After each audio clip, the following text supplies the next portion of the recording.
Hey guys, this is Bruce, and I am a crypto noob. I'm trying to learn from the inside what cryptocurrency is all about, and to do that by diving right into programs. I just woke up, so excuse my voice. There's my wife there sleeping.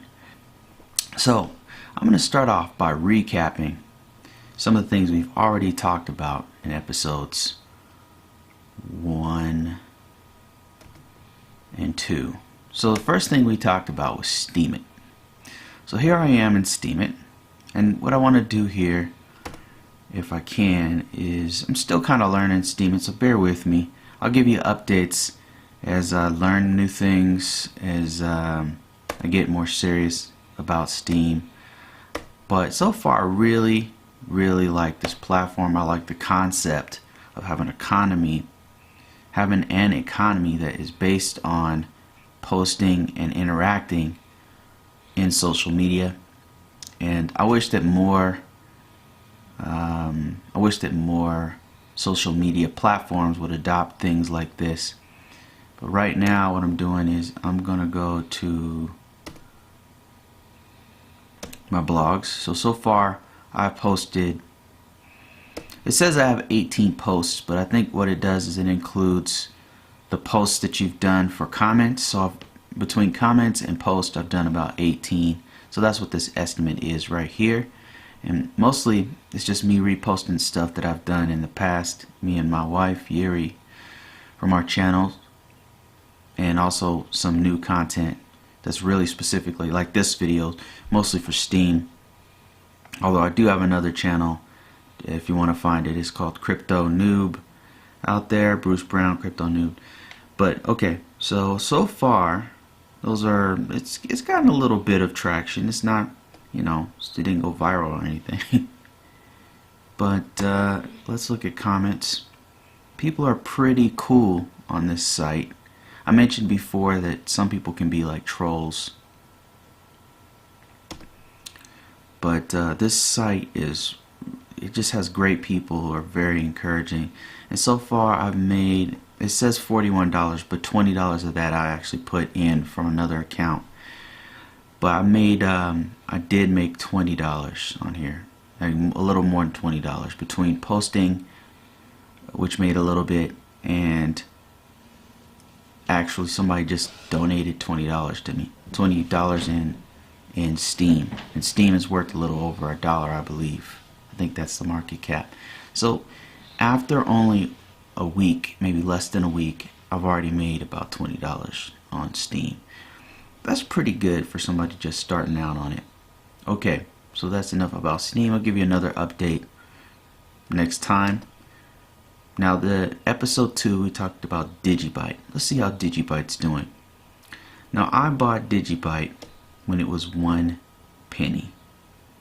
Now it's 3 pennies. So actually, I've currently made I've made all my money back, plus some. So we made about $400 on this. Right now, if I were to sell it, I'd make between $300 and $400 on all the Digibyte that I currently have, and I put 400 in it. So I would be able to sell it all for about $800. So that's pretty good. We're thinking that Digibyte's going to go much higher than this, so it's still a great buy. I mean, I think that's going to go probably at least to 10 cents very soon, and then I think that it could go up as high as as high as $10 probably. So it can go. This has a lot of potential, so I would encourage you to check it out. Just dive into it. And what's happening is they're going to release a collaboration between Digibyte and Minecraft, where you can mine Digibyte within Minecraft. Alright, and that's coming out in just a few days. Alright, so what we're going to talk about in this episode is Siacoin. Now, what is Siacoin? First of all, let's look at the market cap for it.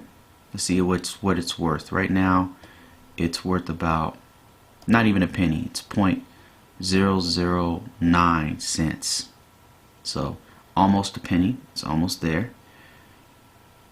Now, like I said, in this Crypto Noob series, what I want to do is really dive into what these things all about. I don't want to just trade. I don't really want to just do speculation. I want to dive in and see what this thing's all about, to see if it has a value and see if it's useful. Because just like with Steam, it's actually enhanced. It's another platform where we can release our stuff and interact with more people and gain more audience. So that's great. I'm hoping that these other cryptocurrencies have as much value or more than things like Steam it. So here we are on Siacoin's website, and it's Psi.tech. And Psi, if you didn't already know, is a decentralized cloud. So the idea is using the blockchain and the concepts behind Bitcoin and the blockchain technology for storage. And so you're going to store data on the internet, encrypted, using other people's drives, so they can access it, and then there's an economy that's based on it. And that's what we're going to learn as we go here, so we can figure out how this works, how to make money off of it, how to make Siacoin as it grows. And so it just talks about some of the features.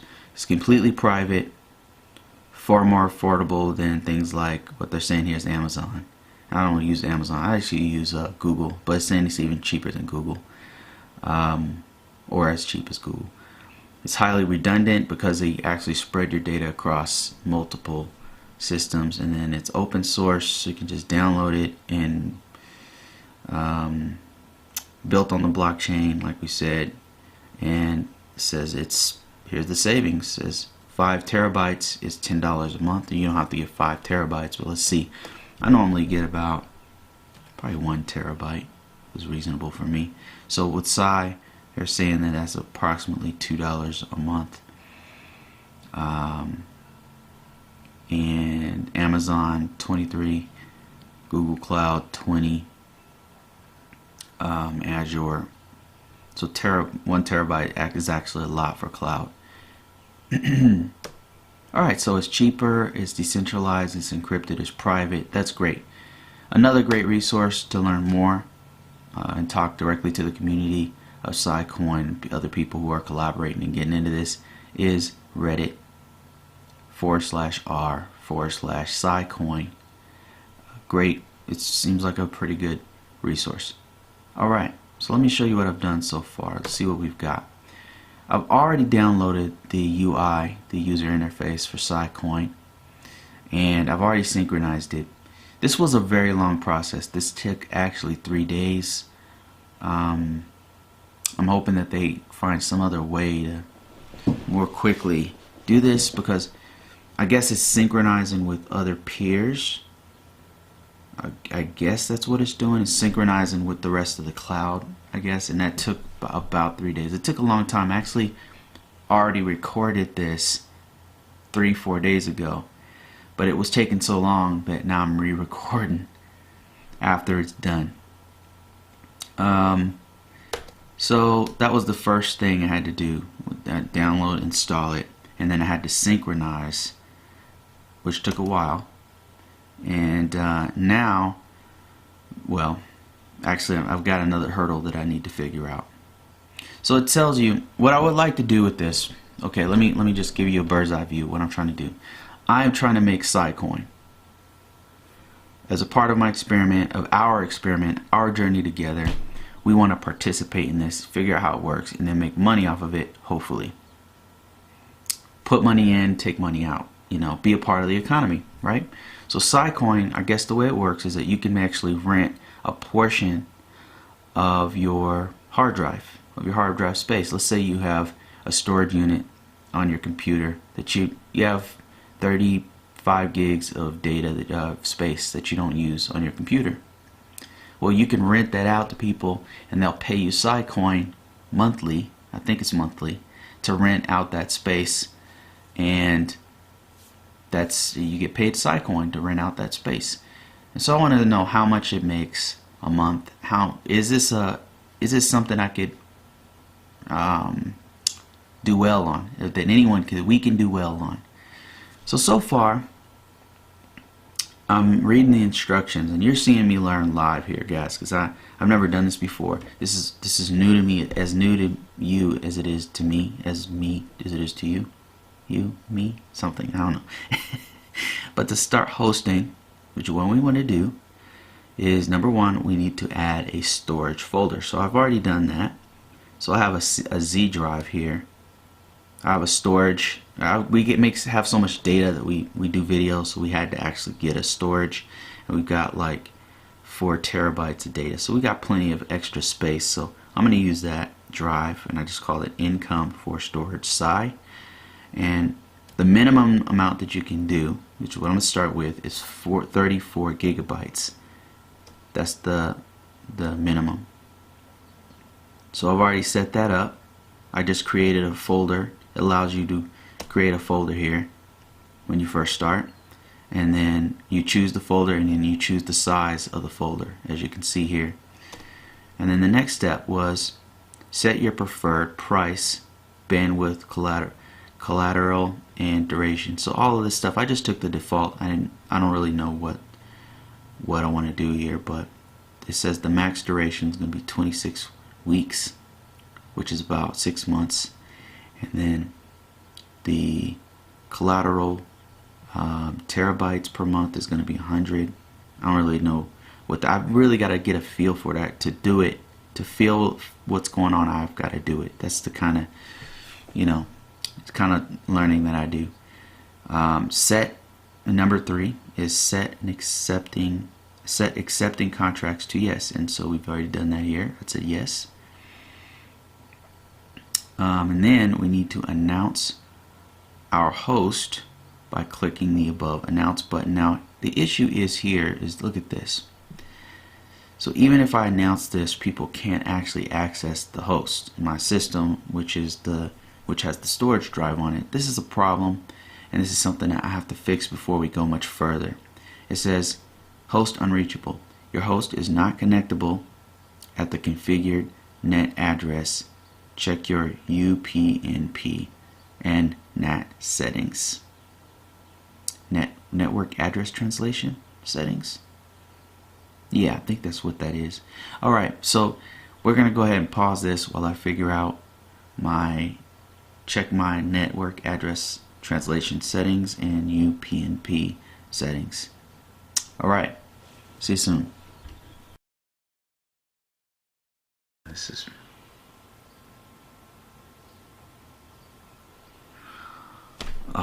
is bad. Okay, so here's the deal. The problem with this, the concept has potential, but if this can't be made simpler, they're really going to have a problem with getting some adoption, any kind of, forget about mass adoption. I can see people buying the coin because it's cheap, but if you don't get mass adoption, if it's this hard to set it up, even to upload files, then I just don't know. I'm not sure how many people are going to adopt it. I mean, most people would rather pay a higher price for something that works easily than to mess around with something that's difficult. I can't even get this to work. Like, I'm going to have to do another part 2 to this. It took 3 days to set all this up, right? Because they had to sync with everything else. How many people are going to wait 3 days in the age of the internet? Okay, first of all. And then, I didn't even mention I had to upload the wallet with 2,000 Siacoins, which are less than a penny. So it wasn't that much, like $15 or something, maybe 10 when I bought it. But yeah, so I had to do that in order to become a host. I did that, and that took a while because I had to use two different wallets to get the money. So I had to transfer my Bitcoin from Coinbase to Bittrex, and then Bittrex allowed me to transfer the Bitcoin to Siacoin, and then I forward the Siacoin back to this Psi Siacoin wallet that you see. So that's 3 different sources you had to use, right? So, and now I'm gonna have to do more days of figuring out why the host is unreachable. I just don't. The average user is not gonna put this much effort into doing something that takes them less than a minute with Amazon or Google. Now, if they're trying to get paid, then they probably put the extra effort into it. But you have to have the basic users to upload the files who don't currently care about encryption or privacy. There's just so many issues with this for mass adoption. I mean, I think this Siacoin could probably still make, you know, if you get in early, you could still make money off of trading it. But mass adoption is important because that's how you get those, you know, hundreds of millions of billions of dollars is mass adoption. So whoever can come up with something simple to implement is really going to make money. This reminds me of how Linux was. Like, Linux had so much potential when it came out, but mass adoption was hard because it wasn't the user interface when it first came out. It wasn't like you see now with Ubuntu or Red Hat. Is much easier. In the beginning, all you had was command line, and just to hook up something like the sound was hard. Whereas with Windows and Mac, it worked right when you turned it on. And you might have to tweak some things if you're trying to play a game or something complex, but for the most part it just worked, you know. And now Linux has, and Mac has more mass adoption because it's, well, not Mac's always had mass, you know, had that universal appeal. They got it from day one, but Linux didn't. I mean, Linux took years to have any kind of market penetration with the public, with business and banks and stuff like that, and professionals. It was a no-brainer. But mass adoption, which is what you're gonna want I don't know, I'm not sure. We'll do a part 2 to this. We'll follow up. Let's see if I can fix Siacoin, and maybe I'll try some of its competitors. I'll try MadeSafe. That's another one. I'll try Storage, spelled with a J. Maybe those are simpler to use. I'm having some major issues with this, and now that I'm thinking that other people are not going to spend as much time as I have, I don't know. So we'll do a part 2. We'll reserve our opinion until part 2. Alright guys, see you later.